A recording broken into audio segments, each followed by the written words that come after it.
So if you're like me, where you're putting in so much effort for your reels and content and you only get 200-300 views and they're not growing, they're not going anywhere, and you're sick of trying to fight with trends and the algorithm and you're not really sure what to do, stick around. This one's definitely for you. So I've watched hours of content of this guy right here, and his name is Adam. He is the head of Instagram, so he kind of knows what he's talking about when it comes to how to make good content. But anyway, this is everything I learned, and I thought I'd share it with you too. So the first stuff Adam goes on about is there's 3 important metrics that you need to apply to all the content. The first one is just to be you, be authentic. That is by far the most important one, because if you're not you, then they're not going to tag along. The second one is follower count actually doesn't matter. It's all about the views and shares now. Follower count can be great when you're retargeting, say, because obviously when you make posts, they'll come across your followers, but especially say with reels, which I'll get on a bit further on, tend to get shared a lot to non-followers. Third one is, as you're posting, look for patterns, see what works for you, see what doesn't work. What works for someone doesn't necessarily mean it'll work for the other person. See what works for you and double down on it. He says double down a lot, so double down on what you're doing that work. So the first 3 seconds are by far your most important. This is deemed as the hook. So you need to find something to captivate them, to suck them in and watch your reel. Well, one of the ways is through text. So having, like a big text saying, oh, what this video is about, and that will potentially hook them in if they're interested. And the second one is like subtitle text. This is particularly good because if they don't have audio on their phone as they're kind of scrolling, then having the subtitle text suggests, okay, talking, there's audio, oh, I see what's going on. Okay, cool, I'll click on it and I'll continue watching. And this is how posts are ranked. When I say posts, I mean reels, carousels, the whole lot. It's kind of split in 2 different ways. One is people that follow you, and then people that don't. So for accounts that don't follow you, the ranking works best as average watch time. So say you got a 10-second video, if people are only on average watching the first 2 seconds, you're not going to get much reach. Instagram's going to think it's not really valuable, it's not going to get shown. Whilst say the 10 seconds people are watching, over 5 seconds, they'll see there's value in it, they'll show it to more people. The other one is sends per reach, so shares.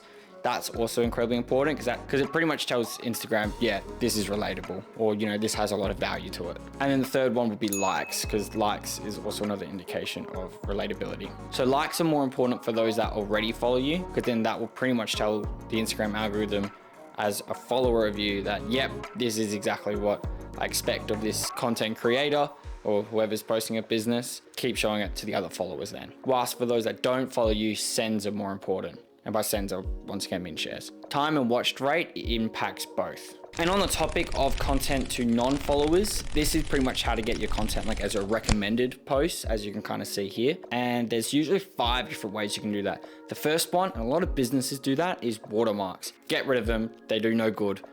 For some reason, I'm not too sure why, he hasn't explained why, but he says a lot, if you got watermarks, that is automatically ranking lower. That is plopping down in the feed, hardly gonna get shown. The other one is add audio, and it doesn't necessarily have to be a trending music, just any sort of music really helps because it kind of can suck or grab attention.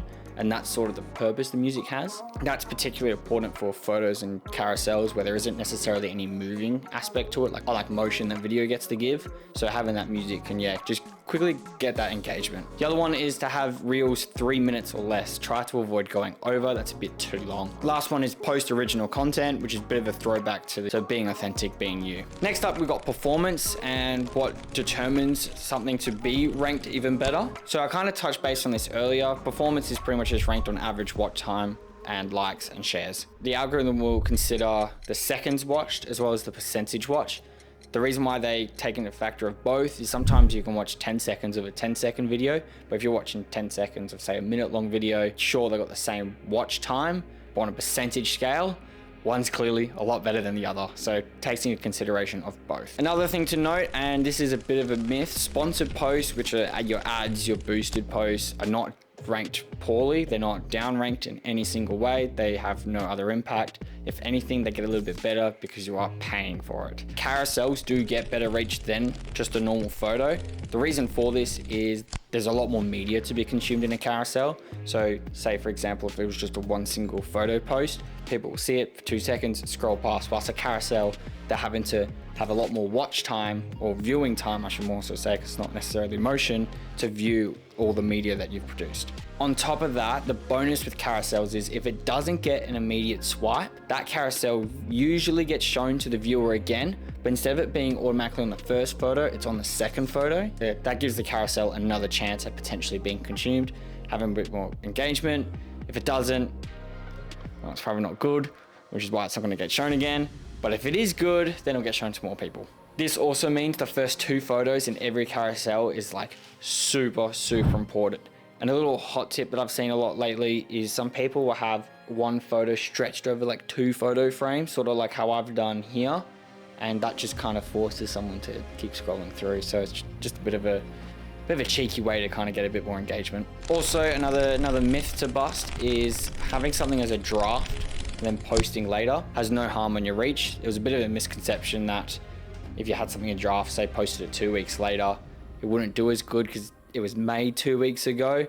Actually makes 0 difference at all. Consider your profile page as a first impression, basically. Include who you are, what you do, keep it short, concise, effective. This is how you got like in the bio pic and the tagline. And how often to post. This one is not a one size fits all. That said, there are still some guidelines, and these are them. First one is quality over quantity. Don't just be posting 3 times a day, every day, if it's all rushed. Prioritize quality over quantity, but do maintain consistency and keeping it all in theme. Of course, posting more does increase your chances of having something go viral or having something sort of blow up a little bit, but it doesn't necessarily mean just throw everything out. You could have 1 or 2 really great pieces of content do far better performance-wise than say 10 mediocre ones. So yeah, definitely prioritize quality over quantity. Because you got to remember, at the end of the day, you want that quality to represent you. If you're putting out stuff that's not really all that great, then it kind of speaks a lot to your own image, depending on what it is that you're trying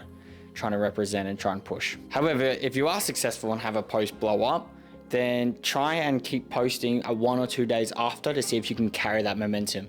Not guaranteed, there's a higher chance you can keep going with it. So high production value content. So I mean, whether you're on a camera or a phone, doesn't really matter at all. It just depends on who your target audience is and the goals you're wanting to achieve.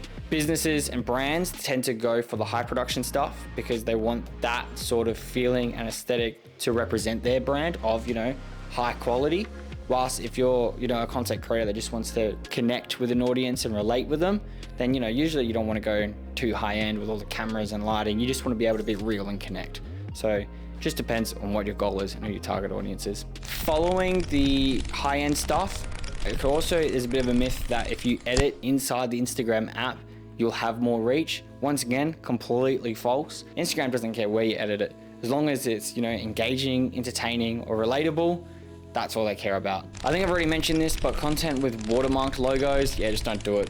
You're asking to get penalized. So yeah, just get rid of them. I know sometimes as a brand or a business, you want to have your logo there, but if you have, say, logos on the product, that's fine. It's more so like when you actually put a logo on the video, yeah, just don't do that. Speaking of logos, as well as other editing programs, say for example, you did edit a video in TikTok or another social media platform, and they had their logo on the video, and you got to post it on Instagram, that will get penalized. Yeah, don't do that. All right, so Instagram stories are particularly important for just engaging existing followers. So cover photos for Reels don't matter for the feed, they matter for the Explore page. So in the Explore page, you got a lot of competition for the end user on what they want to click on. So cover photos, incredibly important to get someone's eye and click on your reel. Now, everyone talks about the algorithm this, algorithm that. The algorithm is always changing. That said, the world also is always changing. Hence why sometimes old posts could still blow up. You just can't predict it. Long story short, just post. You never know what's gonna happen. So that's pretty much all the tips. At the end of the day, Instagram is still a business. They're a big business corporation that wants to make a lot of money, and that's okay. I mean, that's what businesses do. That said, they want to get people on their platforms because the more people on their platforms, the more they can then charge for advertising. So therefore they can make more money. In order to do that, having the likes, the shares, and relatable content and great content gets people on. As long as you can kind of do that, Instagram will love you. Also a disclaimer, I'm no viral hit. I'm just a guy, just a simple man trying to make my way in the universe. To hopefully get some views and followers under my own name for 2 reasons. One is I want to get my name out there as a videographer, And the second one is if I'm wanting clients to hire me and I can't do it for myself, then why would they believe I can do it for them? So it's a bit of credibility and just gives me a bit of leverage for them to hire me. And it also means I have a better understanding of social media content and how to create it for clients. So that's pretty much my background, but this pretty much applies to anyone because it's how Instagram works, really. But yeah, that's pretty much I learned from the few hours I was taking notes, watching Adam kind of give advice and tips. If you want to check out more of his stuff, he's on Instagram, obviously. He runs it. So yeah, check out this and you can kind of fact check everything I've said. Anyway, good luck. I'm gonna see if it works for me.